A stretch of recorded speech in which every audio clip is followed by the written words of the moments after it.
مہر گھبرا گئی۔ عمر نے بھی زنیرہ کی طرف دیکھا۔ زنیرہ چند لمحے خاموش رہی، پھر آہستہ سے آگے بڑھی۔ اگر آپ کو پسند نہیں آیا تو میں ابھی دوسرا بنا دیتی ہوں۔ اس کی آواز میں نہ غرور تھا نہ خوف، صرف اعتماد تھا۔ آدمی کچھ لمحے اسے دیکھتا رہا، پھر بولا، ٹھیک ہے، ایک اور بنا دو۔ زنیرہ نے دوبارہ کھانا بنایا۔ اس بار اس نے اور بھی دھیان دیا، اور جب پلیٹ سامنے رکھ کی تو آدمی نے خاموشی سے کھانا کھایا۔ چند لمحوں بعد اس نے سر ہلایا۔ اب ٹھیک ہے، بلکہ بہت اچھا ہے۔ یہ سن کر مہر نے سکون کا سانس لیا۔ عمر کے چہرے پر فخر تھا اور زنیرہ وہ بس خاموشی سے مسکرا دی۔ اندر کی تبدیلی۔ رات کو جب سب کام ختم ہو گیا تو تینوں باہر بیٹھ گئے۔ ہوا ٹھنڈی تھی اور ماحول میں ایک عجیب سا سکون تھا۔ مہر نے کہا، تم نے آج سب کچھ بدل دیا۔ عمر نے بھی سر ہلایا۔ ہم نے کبھی نہیں سوچا تھا کہ یہ ڈھابا ایسا بن سکتا ہے۔ زنیرہ نے آسمان کی طرف دیکھا، مگر اس کے دل میں ایک اور بات بھی تھی۔ میں کمزور نہیں ہوں، میں ٹوٹی ہوئی نہیں ہوں۔ آج پہلی بار اسے خود پہ یقین آیا تھا۔ بدلتی تقدیر۔ اگلے چند دنوں میں ڈھابے کی شہرت بڑھتی گئی۔ لوگ دور دور سے آنے لگے اور ہر دن کے ساتھ زنیرہ کی زندگی بھی بدلنے لگی۔ مگر اسے نہیں معلوم تھا کہ یہ صرف شروعات ہے۔ آگے ابھی اور امتحان اور فیصلے اس کا انتظار کر رہے تھے۔ صبح کی نرم روشنی آہستہ آہستہ ڈھابے کے صحن میں پھیل رہی تھی۔ زنیرہ آج کچھ مختلف محسوس کر رہی تھی۔ نہ وہ پرانی بے چینی تھی، نہ وہ ڈر، نہ وہ گھبراہٹ۔ وہ آئینے کے سامنے کھڑی تھی، سادہ کپڑے، تھکا ہوا چہرہ، مگر آنکھوں میں ایک نئی روشنی تھی۔ میں واقعی بدل رہی ہوں، اس نے خود سے آہستہ سے کہا۔ نئے دن کا آغاز۔ کچن میں آج بھی وہی مصروفیت تھی، مگر اب فرق یہ تھا کہ وہ اکیلی نہیں تھی۔ مہر اس کے ساتھ کھڑی ہنس رہی تھی اور عمر باہر گاہکوں کو سنبھال رہا تھا۔ آج کیا بنائیں گے شیف صاحبہ؟ مہر نے ہنستے ہوئے چھیڑا۔ زنیرہ نے ہلکی سی مسکراہٹ کے ساتھ جواب دیا، آج کچھ خاص جو لوگوں کو یاد رہ جائے۔ عزت کا پہلا احساس۔ دوپہر کو ایک فیملی ڈھابے پر آئی۔ ان کے ساتھ ایک بوڑھی عورت بھی تھی۔ اس نے کھانا کھانے کے بعد زنیرہ کو بلایا۔ بیٹی، تم نے کھانا بنایا ہے؟ زنیرہ نے سر جھکا کر کہا، جی۔ بوڑھی عورت نے اس کا ہاتھ تھام لیا۔ اللہ تمہیں خوش رکھے، تم نے مجھے میری ماں کے ہاتھ کا ذائقہ یاد دلا دیا۔ یہ سن کر زنیرہ کی آنکھیں بھر آئیں۔ یہ تعریف عام نہیں تھی، یہ اس کے لیے عزت کا پہلا حقیقی احساس تھا۔ دل کا سکون۔ رات کو جب سب ختم ہو گیا تو زنیرہ اکیلی باہر بیٹھی تھی۔ آسمان پر ستارے چمک رہے تھے۔ وہ انہیں دیکھتے ہوئے سوچ رہی تھی، کیا میں واقعی لڑکی ہوں جسے گھر سے نکال دیا گیا تھا؟ اس کے دل میں سکون اتر رہا تھا، ایک ایسا سکون جو اسے پہلے کبھی محسوس نہیں ہوا تھا۔ عمر کا بدلتا رویہ۔ عمر دور کھڑا اسے دیکھ رہا تھا۔ وہ کچھ کہنا چاہتا تھا مگر الفاظ نہیں مل رہے تھے۔ آخر وہ آہستہ سے اس کے پاس آ کر بیٹھا۔ تم تھک جاتی ہو پھر بھی رکتی نہیں ہو، اس نے نرمی سے کہا۔ زنیرہ نے ہلکی سی مسکراہٹ کے ساتھ جواب دیا، جب رک جاتی تھی تب ہی تو سب کھو دیا تھا۔ یہ سن کر عمر خاموش ہو گیا۔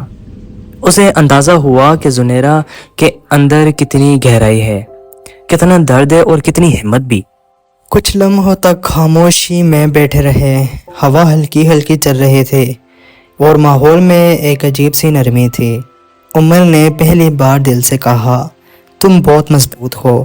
زنیرہ نے فوراً نظر جھکا لی، نہیں میں بس مجبور تھی۔ مگر عمر جانتا تھا یہ صرف مجبوری نہیں تھی، یہ ہمت تھی۔ ماضی کا سایہ۔ اچانک زنیرہ کے ذہن میں ساجد کی آواز گونجی، تم کسی کام کی نہیں ہو۔ وہ ایک لمحے کے لیے چونک گئی، اس کا چہرہ سنجیدہ ہو گیا۔ عمر نے فوراً محسوس کیا، کیا ہوا؟ زنیرہ نے سر ہلا دیا، کچھ نہیں، بس پرانی باتیں ہیں۔ مگر اس کی آنکھیں سب کچھ بتا رہی تھی، سچائی کا بوجھ۔ کچھ دیر بعد زنیرہ نے آہستہ سے کہا، اگر کسی انسان کو بار بار یہ کہا جائے کہ وہ بیکار ہے تو وہ خود کو بھی یہی ماننے لگتا ہے۔ عمر نے غور سے اس کی بات سنی، مگر تم نے یہ مانا نہیں۔ اگلے چند دنوں میں ڈھابے پر آنے والے لوگ اب صرف کھانا کھانے کے لیے نہیں آتے تھے، وہ زنیرہ کے لیے آتے تھے۔ وہی لڑکی کہاں ہے جس نے کھانا بنایا تھا؟ ہمیں اسی کے ہاتھ کا کھانا کھانا ہے۔ یہ سب سن کر زنیرہ کے دل میں ایک احساس پیدا ہوا کہ میں بیکار نہیں ہوں، میں کسی کے لیے اہم ہوں۔ یہی احساس اس کے لیے سب کچھ تھا، ایک نیا احساس۔ ایک دن مہر نے ہنستے ہوئے کہا، لگتا ہے اب تم ہمیں چھوڑ کر بڑی شیف بن جاؤ گی۔ زنیرہ نے فوراً کہا، نہیں، یہ جگہ ہی میری پہچان ہے۔ عمر نے اس کی طرف دیکھا اور اس کے دل میں ایک عجیب سا احساس پیدا ہوا، یہ ایسا احساس جسے وہ خود بھی پوری طرح سمجھ نہیں پا رہا تھا۔ آنے والا موڑ، زندگی اب سنور رہی تھی، دل کو سکون مل رہا تھا، مگر تقدیر ہمیشہ سیدھی نہیں چلتی۔ بہت جلد ایک ایسا موڑ آنے والا تھا جہاں زنیرہ کو ایک بار پھر اپنے ماضی کا سامنا کرنا پڑے گا۔ دن معمول کے مطابق شروع ہوا تھا، مگر فضا میں ایک انجانا سا بوجھ تھا، جیسے کچھ ہونے والا ہو جس کا اندازہ ابھی کسی کو نہ ہو۔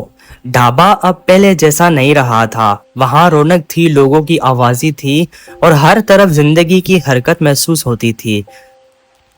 چل رہے تھے، مگر اس کا دل غیر معمولی طور پر بے چین تھا۔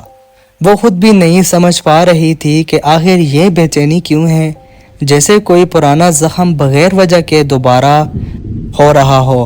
باہر گاہکوں کی بھیڑ تھی اور عمر ہمیشہ کی طرح سب کو سنبھال رہا تھا، مگر اچانک اس کی نظر دروازے کی کھڑکی پر پڑی۔ ایک شخص جہاں پر کھڑا تھا، وہ شخص عام نہیں لگ رہا تھا۔ اس کے کپڑے پرانے تھے، چہرہ تھکا ہوا تھا اور نظریں جھکی ہوئی تھی، مگر اس کی موجودگی میں ایک عجیب سی سختی تھی۔ عمر نے چند لمحوں کے لیے اسے غور سے دیکھا، پھر معمول کے مطابق آگے بڑھ کر پوچھا کہ کیا چاہیے، مگر اس شخص نے کوئی سیدھا جواب نہیں دیا، بس آہستہ سے کہا کہ اسے کام چاہیے۔ اس کی آواز میں ایک عجیب سی ٹوٹ پھوٹ تھی، جیسے وہ زندگی کے کئی دھکے کھا چکا ہو۔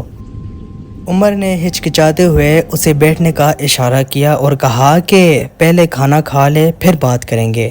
ادھر کچن میں زنیرہ ایک پلیٹ تیار کر رہی تھی کہ اچانک اس کے ہاتھ رک گئے، جیسے اس نے کسی اندیکھے خطرے کو محسوس کر لیا ہو۔ اس کا دل زور سے دھڑکنے لگا اور اسے لگا جیسے کوئی بہت قریب آ گیا ہو، کوئی ایسا جسے وہ بھولنا چاہتی تھی مگر بھلا نہ سکی۔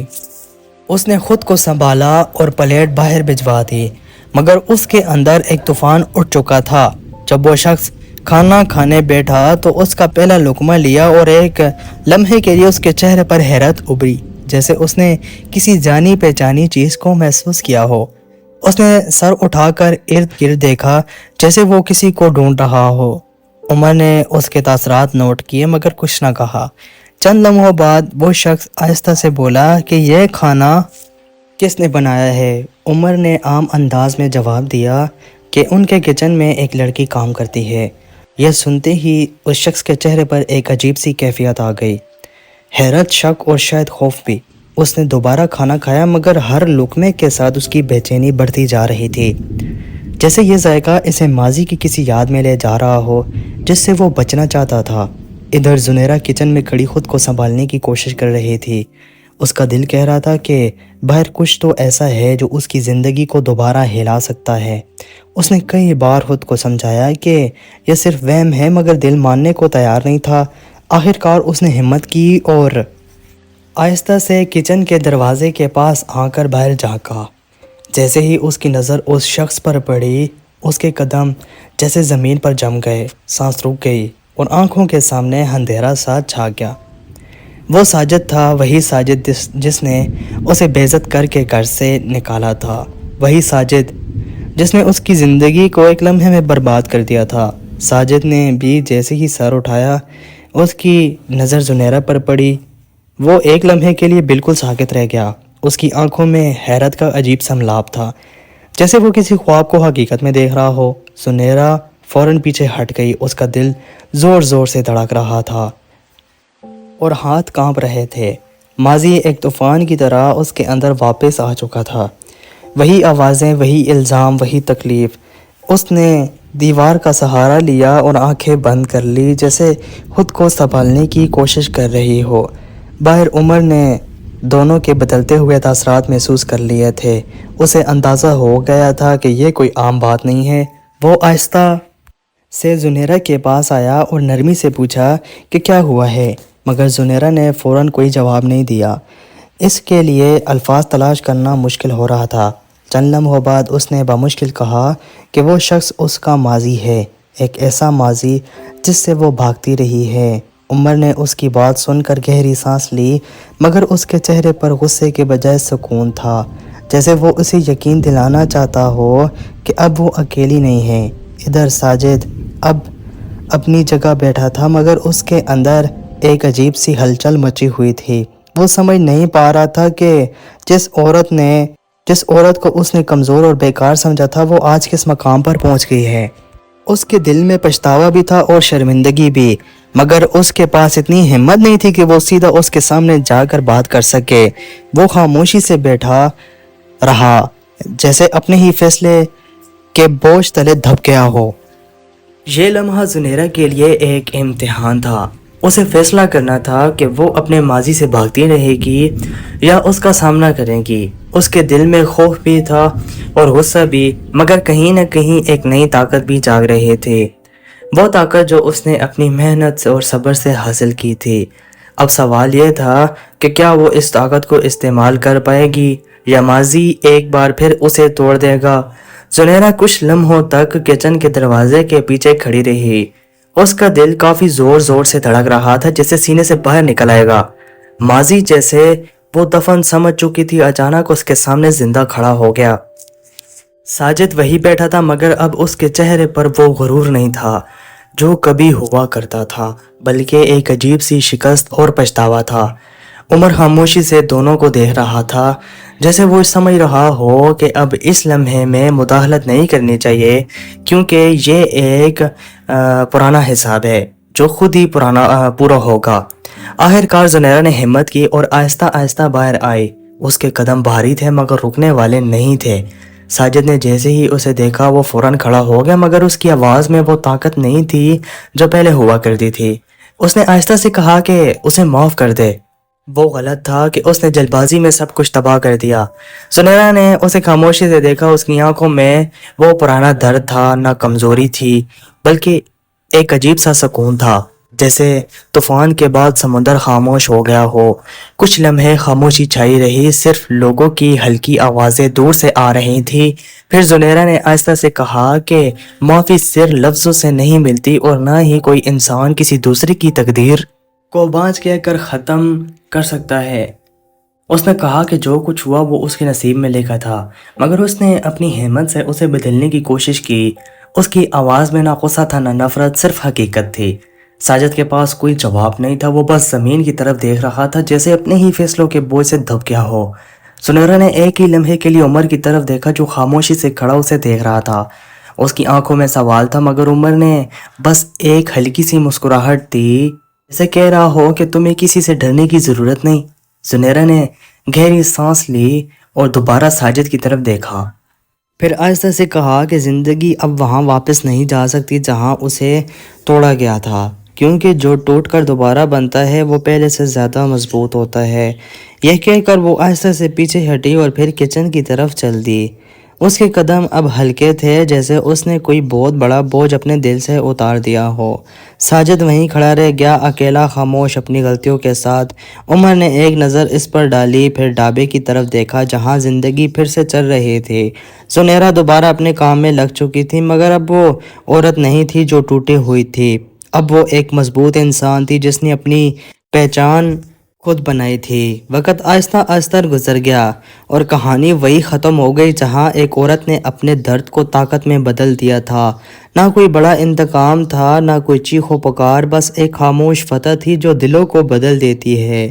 زندگی نے سکھا دیا کہ عزت اور ذلت انسان کے ہاتھ میں نہیں، اور جو اللہ پر بھروسہ کر کے ٹوٹنے کے بعد بھی کھڑا ہو جائے وہی اصل جیت جاتا ہے۔